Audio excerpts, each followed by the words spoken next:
How you doing, everybody? Welcome to my channel. This is You Too Can Be Great. I'm gonna back this up a little bit because I think the camera is a little bit too close to me. Hopefully y'all can still see me clearly because I'm trying not to break this. But this is the Real Housewives of Potomac season 5, I believe episode 12 review, the one that did last night. I don't have my notes this time because I feel like this episode, there's not really much I could talk about, just a few things I want to touch up in this review. So I'm not gonna go over, scene by scene. But before I start, let me just say that I am annoyed that they're dragging this whole Candiace and Monique situation. Like, it's not that deep to me. I know that people leave their comments. You're Team Monique. Oh my gosh, how could you not see this? Are you watching this same show? Do we not see the same thing? What about the blogs? What about the, what Monique is doing and telling lies in the blogs? What about Candiace and her mental health? Oh my gosh, this is assault. Listen to me very carefully. This is a show, a reality television show. Y'all watch Flavor Flav. What's her name with the lip chap? She beat up that girl on the bed. Y'all saw Boots almost throw what's her name? The girl that thought she could sing, beautiful, well, not beautiful, the other girl, up across, over the roof almost to the rail. Y'all saw Monique get spit on by Pumpkin. This is a reality television show. So when some of y'all get on my comments and say, oh my gosh, how could you not be so shocked about this? I'm basing this on the fact that it's a reality show. I'm not going to sit here and paint Monique like she's a huge monster, just can't control herself. And I'm not going to paint Candiace like she's a huge victim that don't run her mouth. I can't do that. Now, I respect your opinions, because I do think that a lot of you have great points to make. I do think that there's a lot of blogs out there that are spreading their own version of what happened. It might be because Monique is putting out the wrong information. It could also be because Candiace is putting out the wrong information. None of us were there. We're doing reviews based on the little snippets that we see on the show. And based on what I have seen from all seasons, because we're now in season 5, I cannot in my mind see Candiace as a victim. I see Candiace as a person who was assaulted, because she got her ass beat, okay? But I also see it as a girl fight. They have a song for it.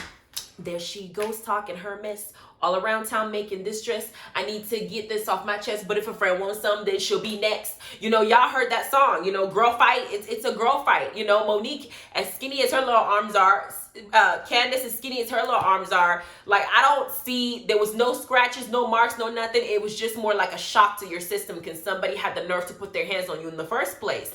And we since see that in this episode, she went and filed second-degree, I think, assault charges. I know from the blogs and from the newspapers that those charges were dropped. Monique also filed her charges against Candiace, but I don't know what she would charge her for. Excessive talking? Excessive talk, verbal assault. I don't know what she would have charged her for, because she's the one that actually threw several punches at Candiace's head, but they dismissed it. Obviously, they saw something on both sides saying that they were both the aggressors, because Ashley herself said, yo, I heard you in the bathroom. Y'all, you were yelling too. Like, you know what I'm saying? Like, it was both of y'all. It's not like you were just sitting here, doing nothing and minding your business and somebody just tagged your ass. Like, you were in her face too. Like, I don't know. So for some of you who, I'm just not going to focus too much on this no more, because I think it's going out of hand. So those of you who think I'm Team Monique, Team Candiace, I'm just not going to talk about it, because you just can't please everybody.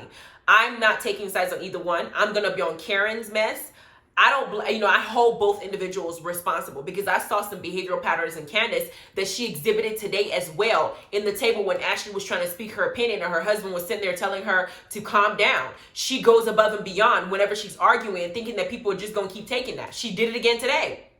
Monique is not, I feel like she's being pushed out of the group, just like they tried to do with Portia when Portia put her hands on Kenya. I feel like they're trying to vilify her. Wendy already put the whole black stigma on Monique's shoulder, as she's the one's going to carry all the image that the show carries, which is bull. So I'm not going to do that. I'm not going to allow them to just push her out. And I think Candiace is going out of her way to try to get people to be on her side and to, like, pick a side instead of just being neutral, because she doesn't want that girl to be on the show. She wants to push that girl to the farthest that she could push her. She can get her locked in prison. She will for 5 to 12 years, apparently. If she can get her to pay her, which I just would have sued her to get some money, but she can get some money, she will. If she can get her off the show, she will. If she can ruin her entire career, she will. If she can smear her name all through Potomac, she will. It's just too much. It's too much for me, so I'm just not going to talk about it. From now on, I'm going to move on and deal with other stuff. But before I do, let's take a pause real quick for the cause. I did, and I've been saying this, I did post the link on my last video as well, that I have published my second and third book on Amazon. The most important one, I think that you guys, as you know, people who really do like education, some of you who watch my videos and picked up some nice juice information that you didn't know before, when I talked about Leopold, when I talked about the colorism situation that's going on, when I broke it down, the history of what it means when you have generations of people grooming your mind to think something when it really isn't the case, and you need to re-educate yourself. The most important thing I think you guys should read, as far as all the books I published, is this one called Unleashed. Now, I wrote it under a pseudonym by the name Adiya BatTziyon. I hope you guys can see it clearly. Now, Unleashed, what I did was, because of the controversy going on right now in the 2016 election, the turmoil with COVID-19, the prevalence of white supremacy, the protests, the police brutality, spotlight years of systemic racism, all these things that are coming out that are basically affecting the economy. We obviously need a great change, because this country is built on diversity.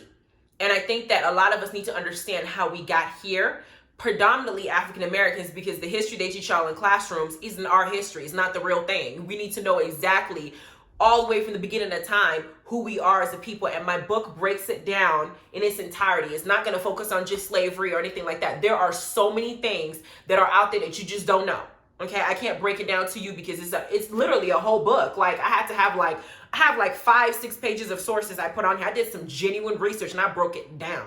Those of you who've read the book, I've heard great things. I've heard people, you know, cross-referencing, oh my God, did this really happen? Oh my gosh, is this true? And I've heard great things. My uncle read it, called my father and was like, where did she get all this information from? My God, where did she have time? I put genuine effort into this. I did not have it professionally edited because I just don't have the money. But as far as reading wise, it flows. There might be some minor mistakes, but because I did my best, I can't catch everything. I'm a mathematician, okay? I have a master's in mathematics, and my family's trying to push me to get a PhD as if it's easy, okay? So I'm gonna try to do that. So writing is not my first thing, is what I do on the side. And when I have something important to say, I feel like people need to, you know, people need to know. So Unleashed is the one I feel like you guys need to check out for sure. It's my first nonfiction. It's on Amazon, Kindle, and paperback. Now, if you're not able to find this, I'm going to put the link and the title. Look for it under Unleashed by Adiya. You can also put The Truth Shall Set You Free in the search engine and it'll pop up for those of you having problems. The other books I published are fiction based on, you know, just a made up story, romance, lovers, lots of sex, lots of fun, lots of freakiness, lots of imaginations, child, okay? My main character is out here a stripper in a brothel and stuff like that. So I really went a lot with this one, but that one is called Just Add Pepper by A.S. Blaine, okay? This is book 1 of 3, okay? I published this one last year, okay? And then this year I had published the second one to Just Add Pepper, which is sage. You're basically just gonna add sage to the peppers. We're gonna keep adding to this. I'm currently writing the third one to finish it. The author I wrote it under is A.S. Blaine. All the information is in the description box below. Check it out. Now let's get into this review, okay? So here we go. We started off with showing Wendy. Wendy's a Nigerian Igbo woman, and she's married to another Nigerian, and they're now trying to have this celebration to basically introduce her daughter out into the real world. Now in our culture, and I said our culture because some of you have been asking me, where are you from? I'm an Igbo Nigerian American. This is why I pronounce it correctly. For those of you who I know somebody guess and say you're from Ghana. I wish I was. There are some Igbos in Ghana as well. I'm an Igbo Nigerian. My tribe is Igbo. We are descendants from the original Israelites of the scriptures. Particularly, some of us are from the tribe of Benjamin, but now, because of all the changes and migrations, we are just entirety the tribe of Judah. Our language is rooted in Hebrew. I explained a lot of this also in my book, Unleashed, with the various tribes and the tribes that were brought here to United States, North America, the tribes that were brought to South America based on where they're from. I have maps, I have pictures, I have the illustrations of who you are as a people. So some of you, if you really want to know or even find out who you are and what your purpose are, why you're here, read the book, Unleashed. Now, Igbo people have very strictness in their culture, you know, just like the Israelites of the scripture. You have set rules in how you're supposed to live your life, how you're supposed to guide your life, how you're supposed to operate. The thing is with Wendy and her husband is there's an issue with the family dynamic to the extent where she has kids and her husband's side of the family don't know their kids. And that is the saddest thing I've ever heard. It doesn't happen very often in the African and general community. But the thing is, with Wendy and her husband, what I will say about Nigerians is that you don't usually marry someone who can't get along with your family, because our culture is very, very involved. We don't really have things like group homes. We don't have things like retirement plan. Your children and your grandparent and your grandchildren are your financial security. So it helps so that everybody in the family gets along. In Wendy's case, if the husband's family isn't liking her, when she has children, the mom is supposed to come to her house and help her with the babysitting while she's still working, in the years that the kids needs to be babysat. And they'll stay in your house for sometimes 2-3 years or 4 or 5 years while you keep having kids to help you out. That's what it is, you know? That's how it works. But in this situation, it's really sad to see. Now, Wendy chose to marry somebody against their wishes, and this is the penalty for it. I think that in our culture is very silly and wrong, because parents go above and beyond sometimes what they're supposed to. In my case, I did choose to be with somebody that my parents initially did not approve of, and I took that risk of them excommunicating me or not speaking to me. I don't think my parents would have gone that far, but I took that chance, and for the first year and a half that they were exposed to him, it was a nightmare. Now, he's Nigerian too. But when he came here, I think he was about 3 years old when he migrated, and his parents had gone through a divorce. And in our case, in our culture, divorce is not as common as it is over in US. And when divorce happens, because it's not as common, it is the messiest situation ever. And sometimes it gets so bad that both parents are not really cognizant of the effects they're having on their children. And in that case, my husband got himself into a lot of trouble, lived the typical life, got himself, with people who were doing drugs, doing all this crazy stuff. And in the midst, he had children with other women. So by the time he met me and he made all his mistakes and went as low as he can go, he met me when he's at that life, as part of his life and his mental state where he was ready to do better. He's a very intelligent person, electrical engineer, about to get his master's in communications, I think signal processing, and he wants a PhD in physics. Somebody that intelligent, you kind of wonder how he would have gotten to the position that he was in. My parents ended up in a divorce, and I was raised by my stepmom and my father, but even that was a nightmare. I had to go to therapy for months to even be able to find myself. When I chose to be with him, I had family members calling me from Australia, Europe, Germany, some on Facebook talking about, what are you doing? Are you crazy? And I thought they were just going to write me off. They weren't going to be at the wedding. It was just going to be a nightmare. I made a choice. I was going to be with him because he makes me happy. He treats me with respect. I love his children. He's my person. And we just get along. I don't have any drama with the baby mamas. I know how to handle that situation to where he and I are very happy and really want to build our future together. But I told myself and my parents that I'm going to be with this man. And guess what? You're not going anywhere either. You will stay right here and you'll be supportive of this person, because otherwise we'll have a problem. And I forced it on them. I brought him to the house whether they liked it or not. I brought his kids to the house whether they liked it or not. Finally, my siblings chose to go out with him, have dinner with him, get to know him, or have lunch with him, get to know him. And when they finished talking to him, they came back and they was like, now I know why you two are together. Y'all are like male and female versions of each other. And I was like, exactly, he's my person. Now everything's all good. We're planning vacations together. My father calls him his son too. His kids call they're like these are my grandkids too. Everybody is on point now. My mom is, getting ready to plan my major, huge wedding back home. I mean, everybody is cool now, but it wasn't the case. So it's sad to see. It wasn't the case initially. So it's sad to see Wendy going through this. And the fact that they extended an invitation to the guy's family to at least maybe take one step forward and none of them showed up, that was even more, that's not something that you see in our culture. It's really sad. I feel like African parents need to get over themselves. Y'all are too old to be trying to dominate your children's lives to the extreme where you literally cut them off when you got grandkids out there. He's a son. He has kids. These kids are going to carry your name. Are you serious? That was crazy. The next thing we got is Karen. We have Karen now deciding to go and take a walk with her husband because Karen genuinely wants her marriage to work. Now, the thing with Karen that I don't think that she's understanding is Ray is old, and I don't think that Ray expected that after he made all this money and built this life that they've had, that Karen was going to get into a reality TV show and basically start hitting so he's like, his career is going down and he's trying to relax and chill, and her career is just boosting up. And, that's the other side of the coin when you marry somebody that's significantly older than you. Because Karen still thinks herself as young and wants to go out there and do whatever and hang out with these younger girls and do all this stuff, while Ray just wants to have a nice, quiet life, all his kids out of the house. He provided for them the way he was supposed to. Now he just wants to be with his wife at home, having her barefoot, cooking for him, and it's just them hanging with the family, living a quiet life, and Karen don't want to do that. So Ray is feeling intimidated and feeling like this life that you're living, this way that your face is on TV, you think that you're like Beyonce and some stuff, it's getting to your head, and he's not even really putting in as much effort as Karen is trying to, because Karen wants to keep both.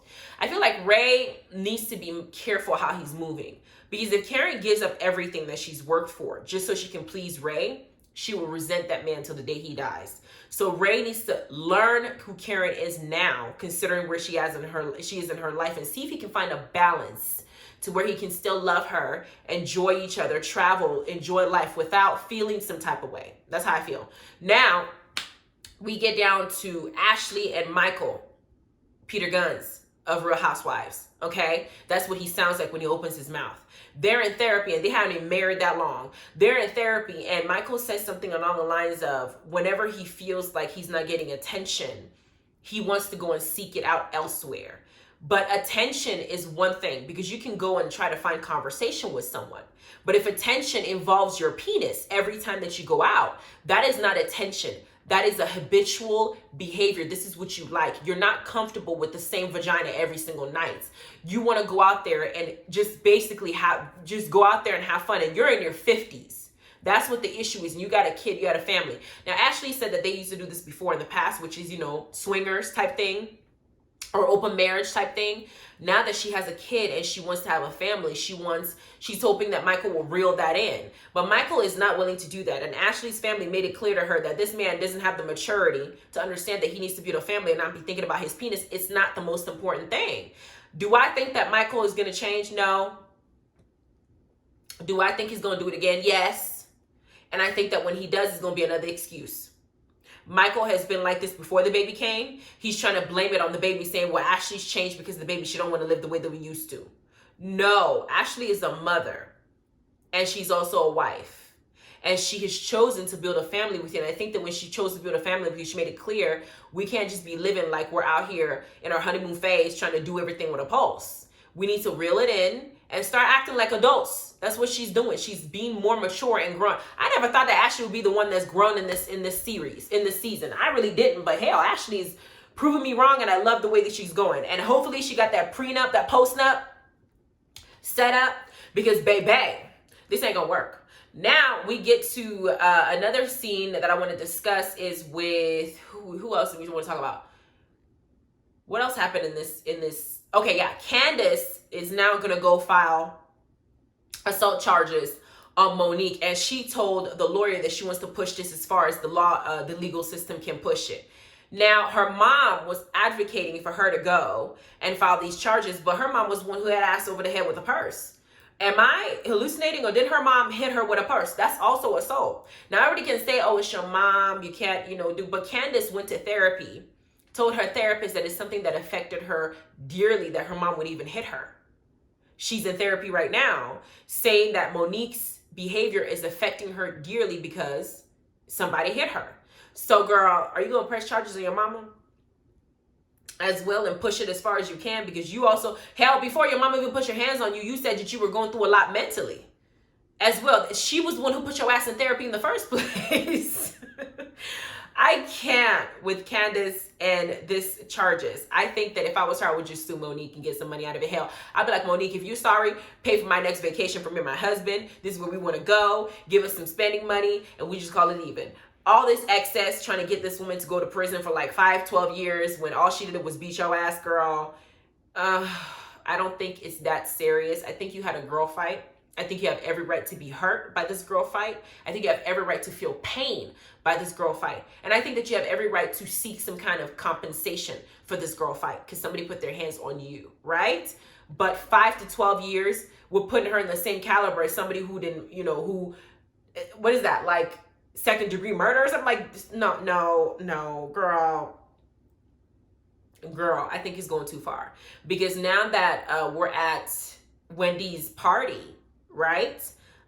Wendy, the girls, Giselle and Robin decided to bring it up. I think it was Robin that brought it up first. I'm not sure. But they decided to talk about it with Candiace's mom there. With Candiace saying that, hey, we saw this. We saw that you pressed charges. And Robin and Giselle, even though they're pushing for Monique to apologize and accept responsibility in the role that she played in this, because she played a huge role as well. She's the one who put her hands on the girl. They want her to apologize. And they don't want her to go to jail. And Candiace says, we don't.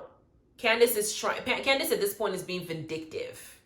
And when you behave vindictively, it always comes back to bite you. You know, you want to rationally handle situations. Don't just be malicious and vindictive in your behavior. Monique beat Candiace's ass because she was annoyed and she had a lot of anger behind her, and she just took it out on the wrong person. You know, she took it out on one person when she had several other people that she could have gone after. It was just overwhelming for her. But I don't think that she was being malicious, so she plotted in her head that she was going to whoop Candiace's ass. I think she just did it in the heat of the moment. She just unleashed everything onto the wrong person. Candiace is meditating her thought process and using that to vindictively act on someone. I hope I said that correctly. I really do. But I hope I projected what I'm trying to say correctly. But Ashley opens her mouth and says that she had heard a tussle between both of them. The way she sees it is not as if Candiace is a victim, which Ashley has a right to feel that way. And Candiace goes after her marriage. All Ashley said to this girl was, I think that you yourself also were, you know, it was a loud, y'all were yelling, which is a fact. Candiace was also yelling. Candiace tried to put it like, no, we were loud. No, Candiace, you were yelling, girl. You were really screaming at the top of your lungs. They could hear you all the way across the building, like all the way across the street, on the corner, in the forest. You were loud too. And Ashley was not lying about that. But Candiace is, of course, minimizing what she did. And then instead of taking responsibility for her role in running her mouth, because she ran her mouth, she's now going after Ashley's marriage. It's not going to last, and And her husband is now telling her, be quiet. Be quiet. You don't need to say all these things. Be quiet. You're going above and beyond. Again, the girl is entitled to her opinion. They asked Karen how Karen feels. You know, if Karen was supposed to talk to Monique, Karen said that she was talking to Monique about, you know, saying sorry. And Candiace said you shouldn't have to coerce a grown woman to say sorry, which you shouldn't. But if the grown woman isn't seeing reason, you might have to talk some sense into her, which is, you know, stuff like that. And I think Candiace is trying to push every single one in the group to pick a side. And I think if they do pick her side, she's going to try to go and push it further to push Monique out the show. I really think that's what she's trying to do. And I don't think that's right. I don't. Giselle already expressed that she don't like Monique and she ain't fucking with her. Robin already expressed that she don't like Monique and she ain't fucking with her. Wendy was Team Candiace before she even met Monique. That's fact. Ashley is never going to like Candiace because Candiace went after her when she was still recovering from a miscarriage. And that's just not something that I think most people can forgive. Karen is trying to be neutral, but Karen is not saying everything to Candiace or Monique. She's not telling Monique that she's the one who suggested or made the assertion that, hey, if it was me, I would press charges, which Monique would like to know. Next season or next week, we see that Ashley brings that information to Monique, and I guess Monique and Karen are gonna have a problem. And here Karen is arguing with Candiace and Wendy about not forcing Monique to feel an emotion that she is not ready to feel. It's just, I'm over this fight. I'm tired of it. It wasn't that serious to me. Hell, I don't think that this fight is as entertaining as I've seen in some of the Real Housewives of Atlanta fights or some of the Real Housewives of Beverly fights. I don't care for this fight. It's not that deep. I think that they're capitalizing on it to keep the show going for more episodes, and I'm over it. I'm over it. The charges have been dropped. Okay, let's move on. Give us some of the juice to get our, you know, veins going. That's how I feel. Anyway, please like, subscribe, notification bell. Let me know what you guys think. Also, guys, if you do purchase the books, which I hope that you would, and I hope that because I do like your opinions, let me know, leave comments, and let me know what you think about the books, because these are my hard work. Even if you don't like the reviews, child, these books are not based on reviews. They are based on imagination, except this one is based on facts. Okay? Anyway, you guys have a wonderful evening. I'm going to go ahead and continue my review and so on and so forth. When good shows come out, I'm going to keep doing it. I saw some gossip and stuff like that with Cardi B and Offset and her getting back with him. I don't care. I don't care. So I'm not talking about it. Okay? You guys have a good day. Bye.